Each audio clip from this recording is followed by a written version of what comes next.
ബന്ദിപ്പൂർ രാത്രി യാത്രാ നിരോധനം സംബന്ധിച്ച് കേരള മുഖ്യമന്ത്രിയുമായി ഒരാഴ്ചയ്ക്കുള്ളിൽ സംസാരിക്കുമെന്ന് കർണാടക മുഖ്യമന്ത്രി എച്ച്.ഡി. കുമാരസ്വാമി. വിഷയം ചർച്ച ചെയ്തു പരിഹരിക്കാനാണ് ശ്രമമെന്നും കുമാരസ്വാമി പറഞ്ഞു.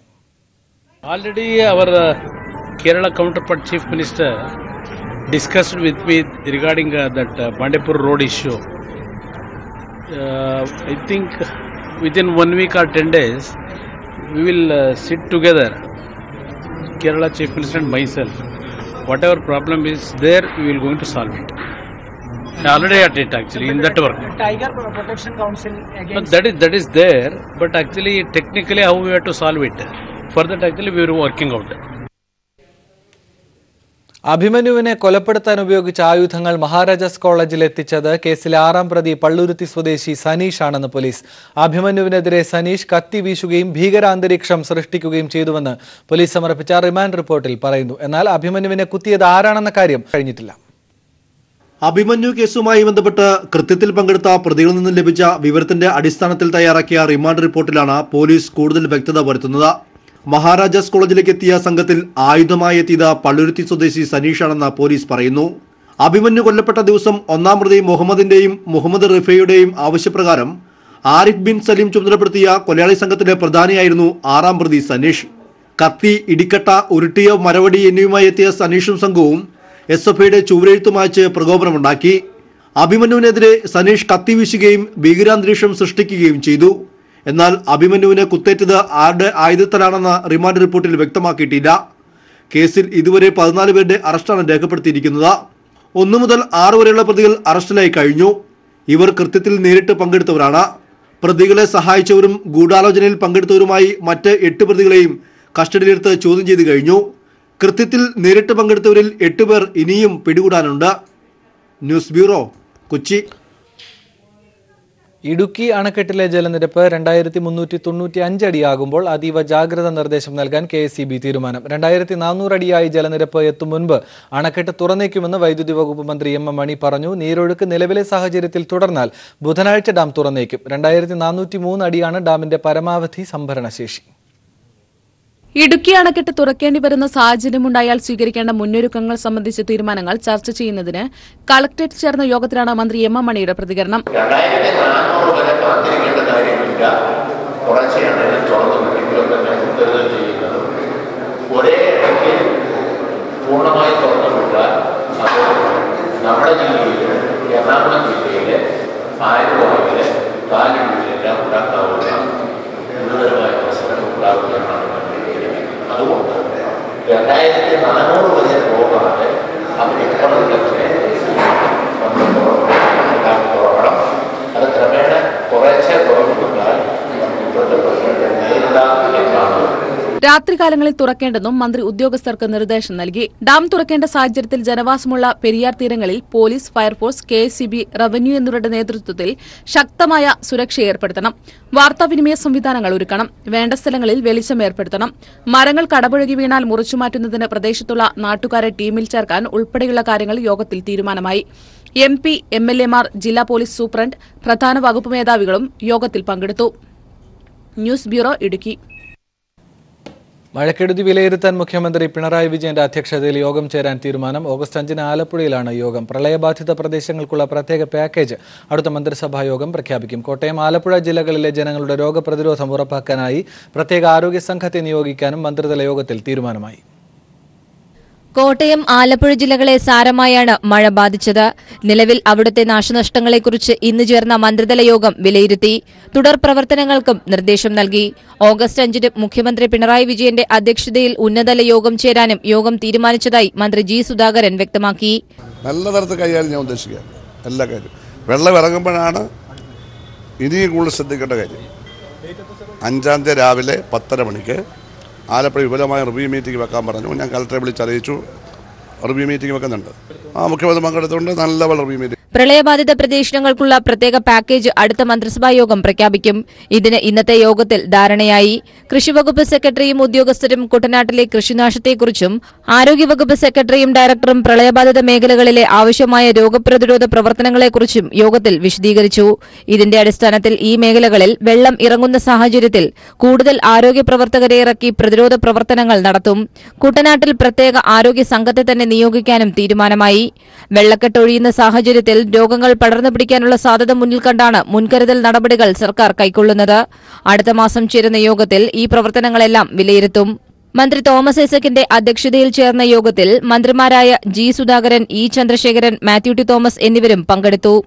News bureau, Thiruvananthapuram.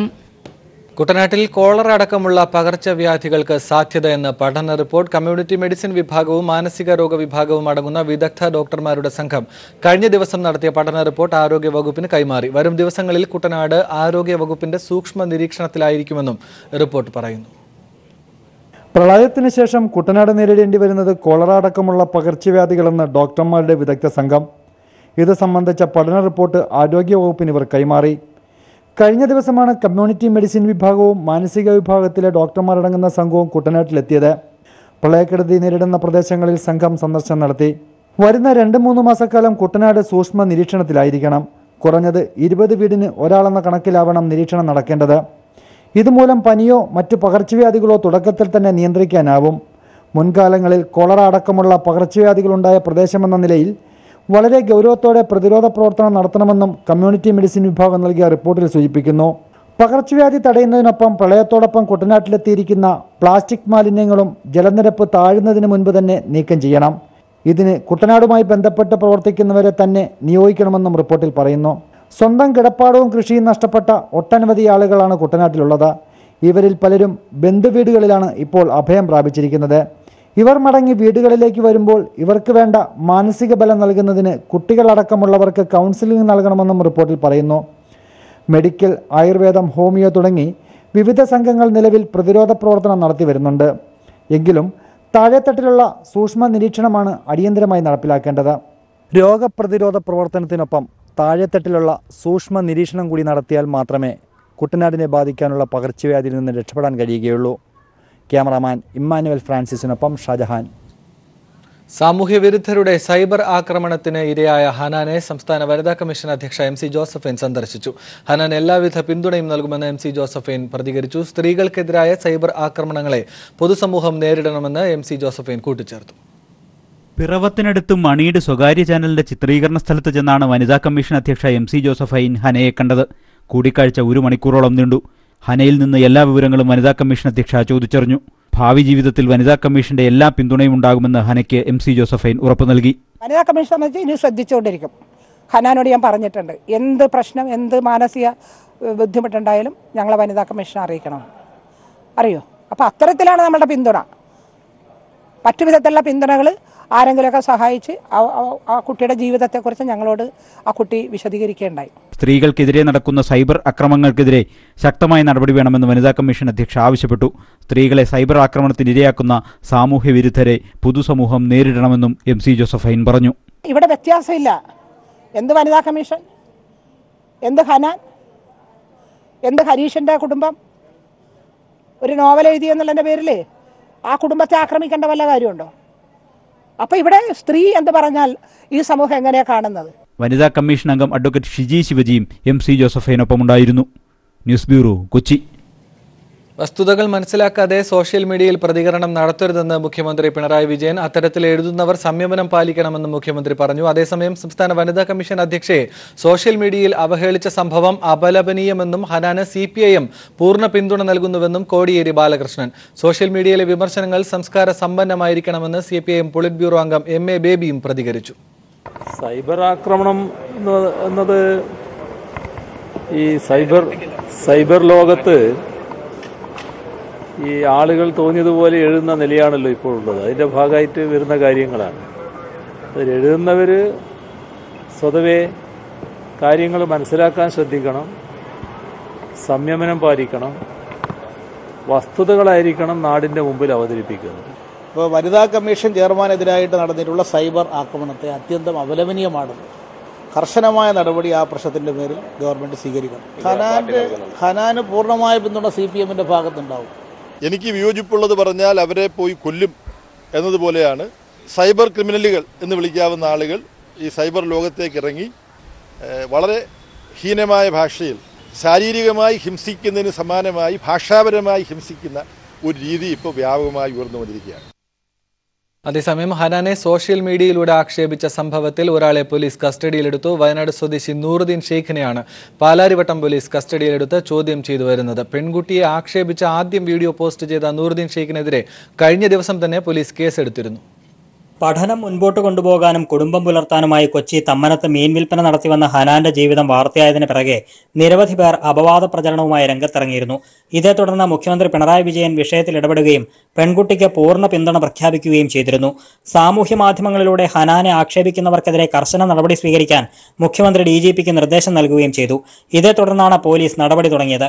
പെൺകുട്ടിയെ അപമാനിച്ച ആദ്യം വീഡിയോ ലൈവുമായി വന്ന വയനാട് സ്വദേശി നൂറുദ്ദീൻ ഷെയ്ഖിനെ പാലാരിവട്ടം പോലീസ് കസ്റ്റഡിയിലെടുത്ത് ചോദ്യം ചെയ്തു വരികയാണ്.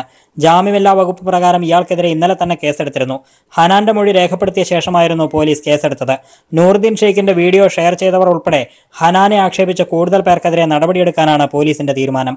News bureau, Kochi. ഓണക്കാലത്ത് മറുനാടൻ മലയാളികളെ പിഴിയുന്ന അന്തർ സംസ്ഥാന ബസ് ലോബിയെ തകർക്കാൻ മാവേലി ബസ്സുമായി KSRTC. ബംഗളൂർ, മൈസൂർ, കോയമ്പത്തൂർ, ചെന്നൈ എന്നിവിടങ്ങളിൽ നിന്ന് ഓണക്കാലത്ത് കേരളത്തിലേക്ക് 100-ലധികം ബസ് സർവീസുകൾ നടത്തുമെന്ന് ടോമിൻ ജെ തച്ചങ്കരി. യാത്രക്കാരുടെ നിരന്തരമായ അഭ്യർത്ഥന മാനിച്ചാണ് KSRTCയുടെ തീരുമാനം.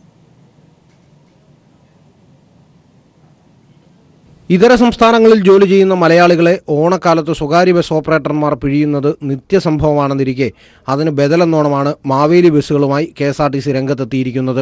ബാംഗ്ലൂർ, മൈസൂർ, കോയമ്പത്തൂർ, ചെന്നൈ എന്നിവിടങ്ങളിൽ നിന്നും കേരളത്തിലെത്താൻ വളരെയധികം ചാർജുകൾ നൽകി ഇനി സ്വകാര്യ ടൂറിസ്റ്റ് ബസ്സുകളെ ആശ്രയിക്കുന്ന മലയാളികൾക്ക് വളരെയധികം ഉപകാരപ്രദമാണ് KSRTCയുടെ നടപടി. അധികമായി 100 ബസ്സുകൾ വരെ നിരത്തിലിറക്കാനാണ് KSRTCയുടെ തീരുമാനം. ഓഗസ്റ്റ് 17 മുതൽ സെപ്റ്റംബർ 1 വരെ കേരളത്തിലെ പ്രധാന പട്ടണങ്ങളിൽ നിന്നും ജില്ലാ കേന്ദ്രങ്ങളിൽ നിന്നും ബാംഗ്ലൂരിലേക്കും മൈസൂരിലേക്കും കോയമ്പത്തൂരിലേക്കും ചെന്നൈയിലേക്കും തിരിച്ചുമുള്ള സർവീസുകൾ നടത്തും. ഈ കഴിഞ്ഞ ഓണക്കാലത്തൊക്കെ പ്രൈവറ്റ് ബസ്സുകാർ ബാംഗ്ലൂരിൽ നിന്നും ചെന്നൈയിൽ നിന്നൊക്കെ ഭയങ്കരമായ രീതിയിലുള്ള കൊള്ളയാണ് ചെയ്തത്. 3000 രൂപ വരെ ഒരു ബസ് സ്റ്റേറ്റിന് എടുത്തു. ഇത്തവണ ഞങ്ങളത് സമ്മതിക്കത്തില്ല. KSRTC ഇപ്പോൾ ഉള്ള ബസ്സുകൾ കൂടാതെ ഒരു 100 ബസ്സും കൂടി എക്സ്ട്രാ ഇറക്കും. അപ്പോൾ അതിറക്കി കഴിഞ്ഞാൽ ഒരു സാധാരണക്കാർക്ക് വരാവുന്ന രീതിയിലുള്ള ഒരു സീറ്റിംഗ് കിട്ടും. ഇനി 100 ബസ് കഴിഞ്ഞിട്ട് വീണ്ടും ആളുകൾ ബുക്ക് ചെയ്യുകയാണെങ്കിൽ പിന്നെ ഞങ്ങൾ ബസ് ഇടും. സർവീസുകളെല്ലാം തന്നെ ഓൺലൈനായി സീറ്റ് റിസർവേഷൻ സൗകര്യം ഏർപ്പെടുത്താനാവും. KSRTCയുടെ ഓൺലൈൻ വെബ്സൈറ്റ് വഴിയാണ് ടിക്കറ്റുകൾ ബുക്ക് ചെയ്യേണ്ടത്. ഓണക്കാലത്ത് അന്യസംസ്ഥാന ബസ് ലോബി കേരളത്തിലെത്തുന്ന മലയാളികളെ പിഴിഞ്ഞ് പണം വാങ്ങുന്നതിനെതിരെ നിരവധി പരാതികളാണ് ഇതിനോടകം ഉയരുന്നത്. News bureau, Thiruvananthapuram. തമിഴ്നാട് മുൻ മുഖ്യമന്ത്രി കരുണാനിധിയുടെ ആരോഗ്യനില ഗുരുതരമായി തുടരുന്നു. രക്തസമ്മർദ്ദം താഴ്ന്നതിനെ തുടർന്ന് കരുണാനിധി കാവേരി ആശുപത്രിയിൽ പ്രവേശിപ്പിച്ചിരിക്കുകയാണ്. അതേസമയം ആരോഗ്യനിലയിൽ പുരോഗതിയുണ്ടെന്ന് കാവേരി ആശുപത്രി പുറത്തിറക്കിയ മെഡിക്കൽ ബുള്ളറ്റിനിൽ പറയുന്നു. ഡോക്ടർമാരുടെ വിദഗ്ധ സംഘമാണ് കരുണാനിധിയെ പരിശോധിക്കുന്നത്. ആരോഗ്യനില തൃപ്തികരമെന്ന് മക്കളായ സ്റ്റാലിനും കനിമൊഴിയും മാധ്യമങ്ങളെ അറിയിച്ചു. ഇതിനിടെ തമിഴ്നാട് ഗവർണർ ബൻവാരിലാൽ പുരോഹിത് കരുണാനിധിയെ സന്ദർശിച്ചു. കരുണാനിധിയെ ആശുപത്രിയിൽ പ്രവേശിപ്പിച്ചതറിഞ്ഞ് ആശുപത്രിക്ക് പുറത്ത് 100 കണക്കിന് ജനങ്ങൾ തടിച്ചുകൂടിയിട്ടുണ്ട്. കേന്ദ്ര സർക്കാർ നാഷണൽ മെഡിക്കൽ ബില്ലുമായി മുന്നോട്ടു പോവുകയാണെങ്കിൽ ശക്തമായ സമരപരിപാടികൾ സംഘടിപ്പിക്കുമെന്ന് ഇന്ത്യൻ മെഡിക്കൽ അസോസിയേഷൻ. സമരത്തോടനുബന്ധിച്ച് ഇന്ന് നടത്തിയ അവലോകന യോഗത്തിലാണ് സമരം ശക്തിപ്പെടുത്താൻ IMA തീരുമാനിച്ചിരിക്കുന്നത്. പ്രധാനമന്ത്രിയുടെയും കേന്ദ്ര ആരോഗ്യമന്ത്രിയുടെയും ഭാഗത്തു നിന്നുണ്ടാവുന്ന സമീപനം മൂലം ആരോഗ്യമേഖല പൂർണ്ണമായി തകരുകയാണെന്ന് IMA ആരോപിച്ചു.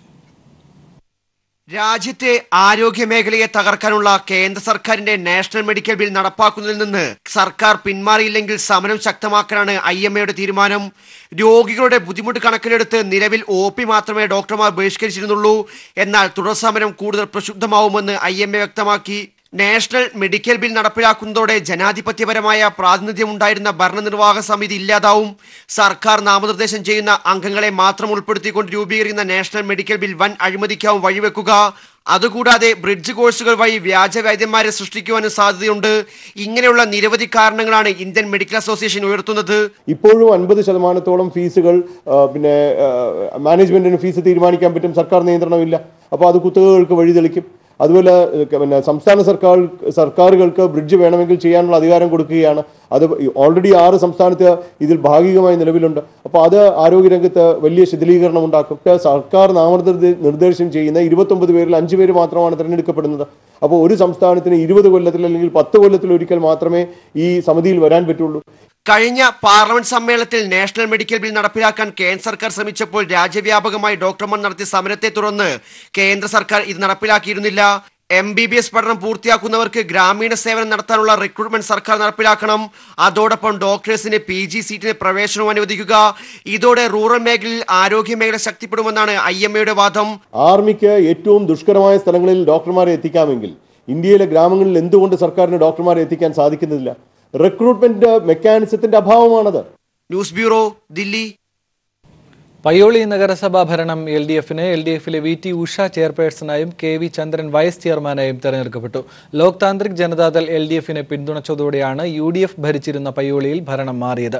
16-നെതിരെ 20 വോട്ടുകൾക്കായിരുന്നു ഉഷയുടെ ജയം. കഴിഞ്ഞ മാസം LDF കൊണ്ടുവന്ന അവിശ്വാസ പ്രമേയം പാസ്സായിരുന്നു. 3 അംഗങ്ങളുള്ള ലോക് താന്ത്രിക് ജനതാദൾ LDFിനെ പിന്തുണച്ചതോടെയാണ് അവിശ്വാസം പാസ്സായത്. UDF ഭരിച്ചിരുന്ന പയ്യോളി നഗരസഭയിൽ കഴിഞ്ഞ മാസം LDF കൊണ്ടുവന്ന അവിശ്വാസ പ്രമേയം പാസ്സായിരുന്നു. 3 അംഗങ്ങളുള്ള ലോക് താന്ത്രിക് ജനതാദൾ LDFിനെ പിന്തുണച്ചതോടെയാണ് അവിശ്വാസം പാസ്സായത്. ഇതേ തുടർന്നാണ് ചെയർപേഴ്സൺ വൈസ് ചെയർമാൻ സ്ഥാനത്തേക്ക് മത്സരം നടന്നത്. ചെയർപേഴ്സണായി LDFിലെ VT ഉഷ തെരഞ്ഞെടുക്കപ്പെട്ടു. 16-നെതിരെ 20 വോട്ടുകൾക്കായിരുന്നു ഉഷയുടെ ജയം. വൈസ് ചെയർമാൻ സ്ഥാനത്തേക്കും LDF സ്ഥാനാർത്ഥി വിജയിച്ചു. ലോക് താന്ത്രിക് ജനതാദളിലെ KV ചന്ദ്രനാണ് vice chairman. News bureau, Kozhikode.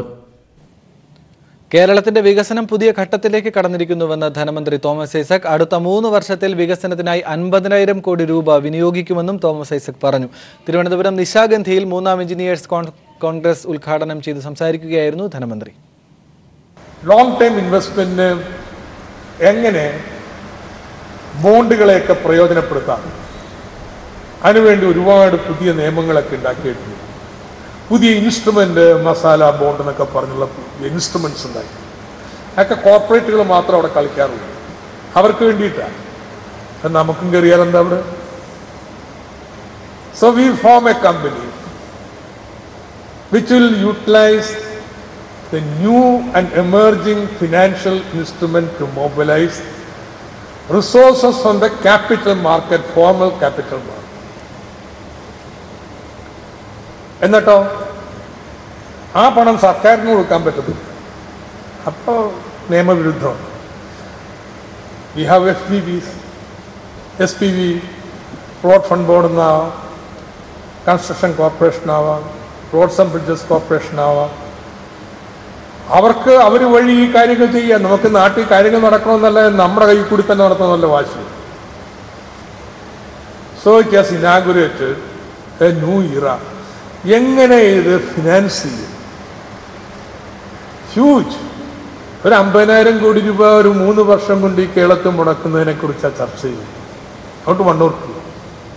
Ration ആനുകൂല്യങ്ങൾ ലഭിക്കാൻ 1.5 വർഷത്തോളം കയറിയിറങ്ങി മടുത്തയാൾ ആലുവ താലൂക്ക് സപ്ലൈ ഓഫീസിൽ പെട്രോൾ ഒഴിച്ച് ആത്മഹത്യയ്ക്ക് ശ്രമിച്ചു. ആലുവ എടത്തല സ്വദേശി മുളയൻകോട് അബ്ദുറഹ്മാൻ ആണ് ആത്മഹത്യയ്ക്ക് ശ്രമിച്ചത്. ഉച്ചയ്ക്ക് 12:30 ആലുവ മിനി സിവിൽ സ്റ്റേഷനിലെ താലൂക്ക് സപ്ലൈ ഓഫീസിൽ പെട്രോളുമായി എത്തിയയാൾ പെട്ടെന്ന് ആത്മഹത്യാ ഭീഷണി മുഴക്കിയത്. കുപ്പിയിൽ കരുതിയിരുന്ന പെട്രോൾ തലയിലൂടെ ഒഴിച്ച് ഗ്യാസ് ലൈറ്ററുമായി നിന്ന വൃദ്ധനെ ഉടൻ അവിടെ ഉണ്ടായിരുന്നവർ പിടിച്ചു മാറ്റുകയായിരുന്നു. ഓഫീസിലെ വനിതാ ജീവനക്കാർ അടക്കം ഈ സമയം ഇറങ്ങി പുറത്തേക്ക് ഓടുകയും ചെയ്തു. തലയിൽ കൂടെ പെട്രോൾ ഒഴിക്കണ ഞാൻ കണ്ടത്. ഞാനപ്പോൾ കയറി പിടിച്ചപ്പോൾ പറഞ്ഞില്ല, ഞാൻ കത്തിക്കാൻ വേണ്ടി നീ മേത്ത് കൈ വിടുന്നു പറഞ്ഞിട്ട് ഓടി അവത്തോട്ട് കയറി അവത്തൊക്കെ പെട്രോൾ ഒഴിക്കുക ചെയ്തത്. 1.5 വർഷമായി പുതുക്കിയ റേഷൻ കാർഡിനായി കയറിയിറങ്ങിയടുത്താണ് കടുങ്കൈ ചെയ്യേണ്ടി വന്നതെന്ന് ആലുവ ഇടത്തല കനാൽ പുറമ്പോക്കിൽ താമസിക്കുന്ന അസീസ് അബ്ദുൾ റഹ്മാൻ പറഞ്ഞു. 1 വർഷവും 4 മാസം കൊണ്ട് എനിക്ക് റേഷൻ പോലും കിട്ടുന്നില്ല. റേഷൻ കടയിൽ ചെന്നാൽ എൻ്റെ പേരില്ല, അഡ്രസ്സില്ല, ഒന്നുമില്ല. എനിക്ക് പഴയ കാർഡുണ്ട്, പുതിയ കാർഡുണ്ട്. പുതിയ 2 കൊല്ലത്തെ കാർഡ് എൻ്റെ കയ്യിൽ ഇരിപ്പുണ്ട്. ഞാൻ കയറി ഇറങ്ങാവുന്ന സ്ഥലങ്ങളിലൊക്കെ കയറി ഇറങ്ങി. ഇവിടെ വരുമ്പോൾ ഒന്നിലെ സപ്ലൈ ഓഫീസർ കാണൂല, ആരും കാണൂല, ഓഫീസിൽ ആരും കാണൂല. ഇവിടെ വന്ന് കിടന്ന് ഒച്ചപ്പാട് ഉണ്ടാക്കി വേണം സഖി കെട്ട്. ഞാൻ ഇന്ന് വന്ന് 150 രൂപ കൊടുത്ത് പെട്രോളും വാങ്ങിച്ചോണ്ടും വന്ന് ഓഫീസിനകത്ത് കയറി ഞാൻ ഒഴിച്ച് കത്തിക്കാൻ പോയി. 1988 മുതൽ BPL ആനുകൂല്യങ്ങൾ രോഗി കൂടിയായ അബ്ദുൾ റഹ്മാന് ലഭിച്ചിരുന്നു. പോലീസും ഫയർഫോഴ്സും സ്ഥലത്തെത്തി ഇയാളുടെ ശരീരത്തിൽ നിന്നും പെട്രോൾ കഴുകി വൃത്തിയാക്കി. News bureau, Kochi. സമഗ്ര ശിക്ഷാൻ അഭിയാൻ പദ്ധതിക്ക് വേണ്ടി കേരളത്തിന് നൽകേണ്ട വിഹിതം കേന്ദ്രം വെട്ടിക്കുറച്ചു. BJP ഭരിക്കുന്ന സംസ്ഥാനങ്ങൾക്ക് ആയിരക്കണക്കിന് കോടി അനുവദിച്ചപ്പോൾ കേരളത്തിന് വെറും 206 കോടിയാണ് അനുവദിച്ചിരിക്കുന്നതെന്ന് ഡോക്ടർ തോമസ് ഐസക് ഫേസ്ബുക്കിൽ ചൂണ്ടിക്കാട്ടി. കേരളത്തിന്റെ കുഞ്ഞുങ്ങളും BJPയുടെ രാഷ്ട്രീയ വൈരാഗ്യത്തിനിരയാവുകയാണ്. കുട്ടികളിൽ പോലും രാഷ്ട്രീയ ഭീഷണി ഭയക്കുന്ന കംസന്റെ അവസ്ഥയിലാണ് നരേന്ദ്രമോദിയെന്നും മന്ത്രി തോമസ് ഐസക് പ്രതികരിച്ചു.